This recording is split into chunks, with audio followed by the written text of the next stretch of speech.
نتحدث في هذا الفيديو عن بطولة غرب آسيا للناشئين تحت سن 17 عاما المقامة حاليا هنالك في الأردن في نسختها 12. سنتحدث عن نتائج مباريات الجولة الأولى، سنتحدث عن ترتيب المجموعات وأيضا مواعيد ومواجهات الجولة الثانية. سنبدأ أولا بالمجموعة الأولى التي تضم منتخب السعودية والعراق، لبنان والكويت. نتائج مباريات اليوم للمجموعة الأولى: السعودية تحقق انتصار على العراق بهدفين مقابل هدف، والتعادل السلبي بين مباراة لبنان والكويت. ترتيب المجموعة الأولى بعد انتهاء الجولة الأولى: السعودية في الصدارة برصيد 3 نقاط، سجلت هدفين واستقبلت هدف. الكويت في المركز الثاني بنقطة واحدة، ولبنان في المركز الثالث بنقطة واحدة أيضا، بينما العراق في المركز الرابع دون نقاط، سجل هدف واستقبل هدفين. مواعيد ومواجهات الجولة الثانية للمجموعة الأولى ستنطلق في يوم الأربعاء الموافق 29 من شهر 10 2025 بإقامة مباريتين. العراق ستواجه الكويت في تمام الساعة 6 مساء، والسعودية ستواجه لبنان في تمام الساعة 9 مساء.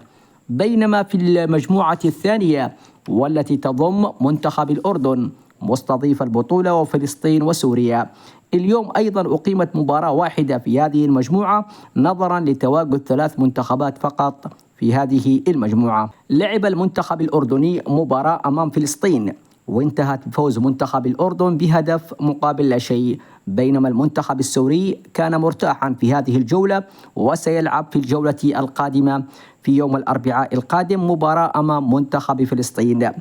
طبعا ترتيب المجموعة الثانية بعد انتهاء الجولة الأولى: الأردن في الصدارة برصيد 3 نقاط، سجلت هدف ولم تستقبل أي هدف. سوريا التي لم تلعب اليوم في المركز الثاني دون نقاط، وفلسطين في المركز الثالث دون نقاط أيضا. طبعا مباريات الجولة الثانية للمجموعة الثانية ستلعب أيضا في يوم الأربعاء الموافق 29 بإقامة مباراة واحدة.